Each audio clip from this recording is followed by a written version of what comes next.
Netflix, s'il vous plaît, arrêtez le massacre.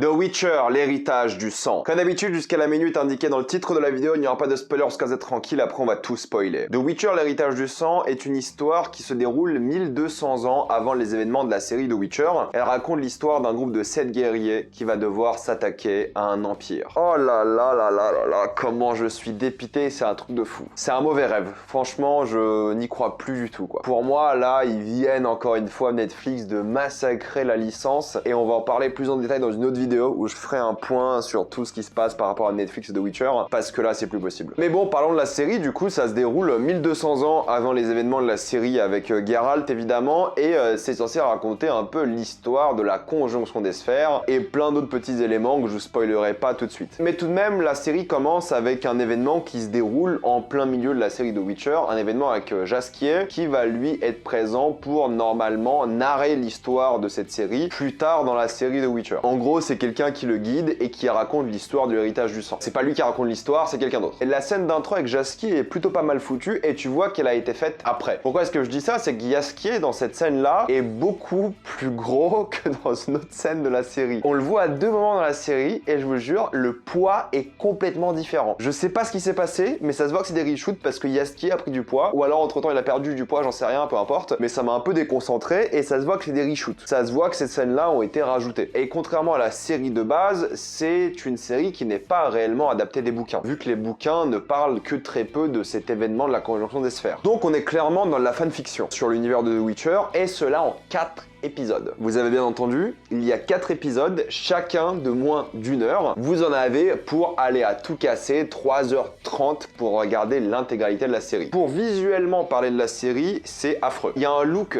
très cheap à la série, le look Netflix science-fiction de pauvre. J'ai bien dit science-fiction, oui, c'est une série de fantasy, mais on dirait plus de la science-fiction. Je vous jure que tout est cheap. Il y a une ville qui s'appelle Xintrea qui a des effets spéciaux horribles à chaque fois qu'il y a des plans dessus. C'est filmé en Islande, mais le fait de filmer en Islande ne rend pas la série belle, c'est juste les paysages qui sont beaux, mais la manière dont on les utilise, ça ne marche pas du tout, quoi. T'es en Islande et tu rends ça banal, c'est affreux, c'est vraiment horrible. Les décors sont catastrophiques, que ce soit les décors d'intérieur qui clairement on dirait des trucs de science-fiction plus qu'autre chose. Il n'y a pas de budget, ça se ressent. Les costumes n'en parlons même pas, mais alors les armes, je vous jure, on dirait sur tous les plans du plastique. Je crois qu'ils n'ont jamais utilisé des vraies armes, ce qui est le cas pour beaucoup de films et séries, ils utilisent des vraies armes, surtout pour les gros plans, mais là c'est pas le cas. Tout est, on dirait, en plastique ou en carton, c'est affreux. Et le truc qui en ressort le plus visuellement, c'est qu'il n'y a pas d'âme, tout simplement. On dirait une série de science-fiction, de fantasy, comme vous en avez tant vu, quoi. Toutes les séries de science-fiction, de fantasy se ressemblent aujourd'hui, c'est catastrophique. Là où j'irais défendre The Witcher saison 1, surtout, et même la saison 2, qui ont un look plutôt unique, surtout la saison 1. La saison 2 un peu moins, mais il y avait quand même le budget, ça se ressentait. Là, il n'y a pas de budget, il n'y a pas de ce look unique, il n'y a pas d'âme, au fait. Les effets spéciaux, c'est clairement pas ça, et il n'y a rien qui va de ce point de vue-là. Il y a la musique qui va bien, pour le coup. Je trouve que la musique est meilleure que la musique de la saison 2 de The Witcher.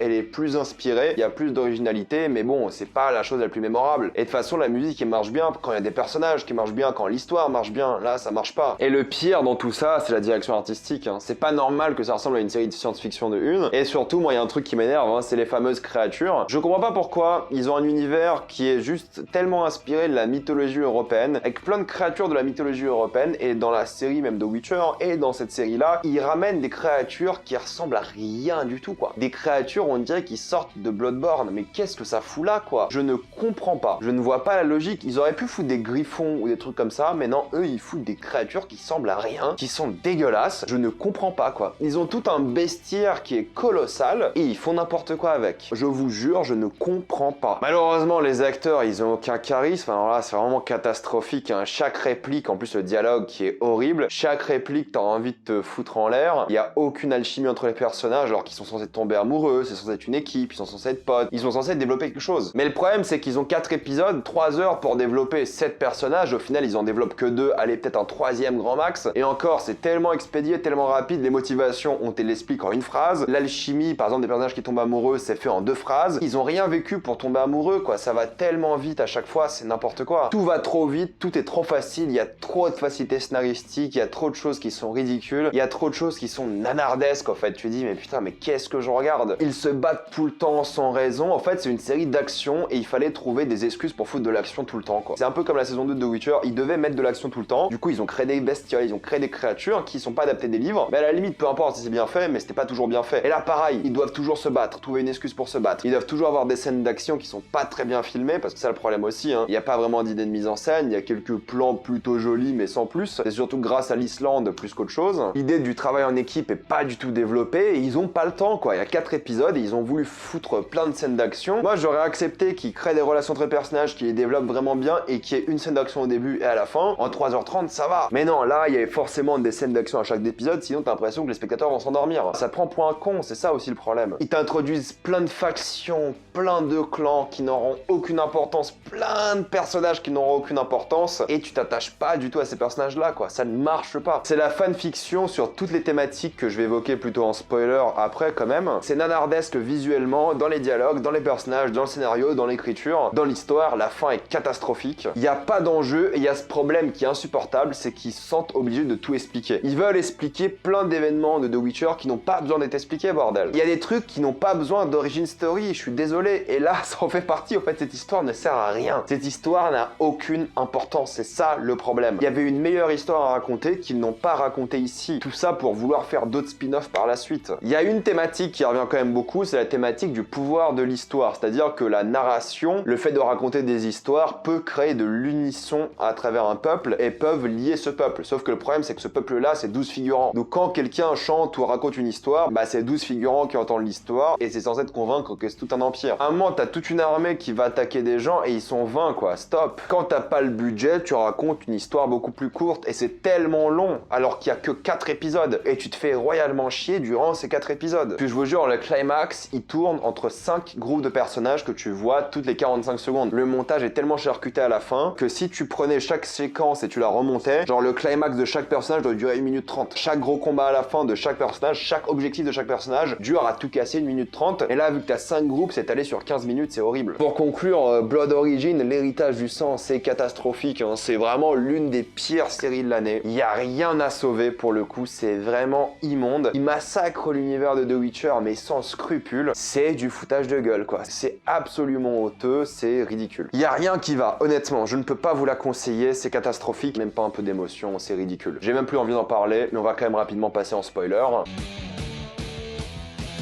Parlons de Fial qui, lui, est censé être un personnage qui est un peu tombé amoureux de l'impératrice, mais jamais cet amour revient dans l'histoire, c'est-à-dire que c'est jamais un fardeau pour le personnage. Ça aurait pu être un moment intéressant dans la série où il se revoit, l'impératrice, tu vois qu'il va avoir un enfant avec lui, mais lui il réagit pas du tout à ça, et ça aurait pu être un élément d'intrigue, mais non, en fait ça ne sert à rien, c'est juste une excuse pour le bannir et qu'il se retrouve à un autre endroit du globe, enfin du globe de l'île. Pareil, l'histoire d'amour avec Elia est complètement mal développé, c'est n'importe quoi. C'est fait d'une manière tellement rapide et illogique. Il y a une histoire avec son frère qui, pareil, est tellement mal développée et qui ne sert clairement à rien. Tout ça pour dire qu'en fait, oui, c'est lui qui devient le premier sorceleur et c'est surtout lui l'ancêtre de Ciri, avec évidemment Elia. Dans l'univers de Netflix, du coup, Ciri est la descendante d'une elfe et d'un sorceleur. Putain. Et la genèse des sorceleurs est montrée ici, voilà, c'est lui le premier sorceleur. Il est montré d'une manière ridicule car à la fin, ça devient un monstre. Pourquoi est-ce qu'à la fin ça devient un monstre sans pitié? Je ne comprends pas, je ne sais pas. Tout ça pour avoir une scène où elle chante quelque chose et il devient gentil pour qu'elle puisse le tuer. C'est ridicule, c'est grotesque. Et cette scène, je voulais me foutre en l'air quoi. J'étais comme Homelander quand il regarde son film. J'étais comme ça quoi. Enfin j'étais dégoûté. En plus le monstre est trop nul. Enfin c'est ridicule. C'est un nanar, je suis désolé, c'est nanardesque. Et l'impératrice, qu'est-ce qu'elle veut dans sa vie? Bah il y a deux choses. À un moment, elle voit que les gens souffrent de famine et tout ce qu'elle se dit elle, c'est qu'on va aller conquérir les autres mondes pour choper de la bouffe pour notre peuple. Au lieu de trouver des solutions dans son monde à elle, elle veut conquérir d'autres peuples pour amener la bouffe pour son peuple à elle. Ridicule, aucun charisme, pareil, le personnage, rien qui va. Elia, elle perd sa sœur, elle n'a rien à foutre, ça dure une scène de 2 minutes, et elle inspire le peuple, voilà, c'est censé être une sorte de sauveuse, une sorte de personne qui va unir le monde, mais il y a 12 figurants, quoi, il y a un moment, stop. Michelle Yeoh, je sais pas ce qu'elle fout là, mais il y a ce côté où elle trahit quelqu'un en faisant semblant qu'elle le trahit, puis au fait, elle les a pas trahis, c'est n'importe quoi, encore une fois, c'est ridicule. Ça a été écrit par des gens de 12 ans. Tout ça, pourquoi faire? Pour amener une mini-armée, avoir une mini-scène d'action, pour prouver qu'en fait c'est pas une traître. Non mais stop quoi. Brother Death, on en a rien à battre. Gwen, c'est une naine psychopathe, on en a rien à battre non plus. Les deux magiciens, rien à battre non plus. Avalak, il est juste là pour dire qu'il sera présent dans l'histoire de The Witcher après, mais bon, c'était pas nécessaire. Et surtout, alors là, Eredin. Eredin, c'est censé être l'un des plus grands méchants de l'univers de The Witcher. Les scénaristes, ils se sont dit, ok, au lieu de le rendre badass, le rendre menaçant, montrer que c'est quand même le commandant des armées, on va voir une scène avec lui qui va voir son copain. C'est tout ce qu'on voit de lui. Ensuite, il se fait bannir dans un autre monde, et tu vois même pas une scène après à la fin avec lui qui devient la chasse sauvage. Pourquoi est-ce que tu mets Eredin dans cette histoire si c'est pas pour introduire sa quête à lui de la chasse sauvage? À quoi bon, bordel? Une scène avec son copain, c'est très bien. Non mais les gars, rendez-le badass quand vous avez Eredin, le grand méchant de votre univers, vous lui donnez zéro charisme. Puis t'as l'autre magicien qui veut gouverner le monde, mais c'est quoi cette série de merde? Je suis désolé, c'est quoi ce bordel? Il n'y a rien, il y a zéro développement, il y a zéro motivation, c'est cliché, c'est ringard, c'est mal fait, c'est du foutage de gueule. Ils ont mis 25 personnages dans une série de 3 heures, enfin, vous vous rendez compte? À la base, il devait y avoir 6 épisodes, ils ont dû tout couper. Là, ils ont plein de personnages qui ont aucune personnalité, qui ont aucune motivation, et ils ont quand même sorti cette bouse. Puis la conjonction des sphères qui sort de nulle part. Alors moi, l'histoire des monolithes, j'ai toujours trouvé que c'était de la merde, mais alors là, c'est encore plus de la merde, je trouve que ça n'a aucun sens. Et la conjonction des sphères qui se crée parce qu'il y avait une sorte de conflit avec des mages et tout, oh, c'est ridicule. Et le pire, c'est que la série se finit sur une histoire plus intéressante que l'histoire de la série. Les humains arrivent, c'est là que l'histoire aurait dû commencer. Les humains qui s'intègrent dans le monde des elfes avec les créatures à la fin. À la fin, t'as une sorte de panneau qui disent que bah il faut trouver des gens qui puissent chasser des créatures. C'est ça que t'aurais dû montrer. Pas cette histoire à la con d'un empire de guerriers et tout. Oh, l'histoire intéressante, c'est la fin. On s'en fout de comment la conjonction des sphères a eu lieu. On sait qu'elle a eu lieu. Commence ta série au début de la conjonction. La guerre entre les humains et les elfes, qui est racontée beaucoup dans les livres et dans la série aussi de base. Les créatures qui débarquent dans le monde, les créatures européennes, mythologiques, et pas ces créatures qui sortent de nulle part. Ça, c'était intéressant. Mais non, 7 guerriers contre le monde pour inspirer le peuple des elfes. C'est énervant. Et la narratrice, mais bordel, mais d'où elle sort? Qu'est-ce que c'est? C'est quoi le but? Pourquoi c'est pas elle qui va raconter l'histoire? Pourquoi c'est Yaskie? Ça m'énerve. Et il parle aussi un peu du White Frost qui est censé arriver dans le monde. Il y a une scène avec la neige, c'est censé être le White Frost. C'est de la merde. Ils ont voulu raconter trop de choses, ils se sont pas focus sur ce qui fait une bonne histoire. Les personnages, la mise en scène, les dialogues, le talent en fait. Non, ils ont voulu tout mettre dedans pour expliquer 1 milliard de trucs que la majorité des gens qui n'ont pas lu les livres vont quand même pas comprendre. Et même les gens qui ont lu les livres vont juste comprendre que c'est la fanfiction merdique. Et tu te retrouves avec une série qui, je pense, ne peut satisfaire personne. Les gens qui aiment les bonnes choses vont pas aimer. Les gens qui aiment les nanars, à la limite, eux vont apprécier. Et les fans des livres, vous êtes dans un stade où, pour une fois, c'est pas daté le livre, mais ils font quand même de la merde. Il n'y a plus rien à sauver avec cette licence. Netflix, vendez-la. On en reparlera bientôt, mais je vais m'arrêter là. Mettez dans les commentaires ce que vous pensez de The Witcher Blood Origin. Avez-vous adoré ou détesté? Il y a moyen que vous adoriez, hein. Je veux bien, mais moi, non.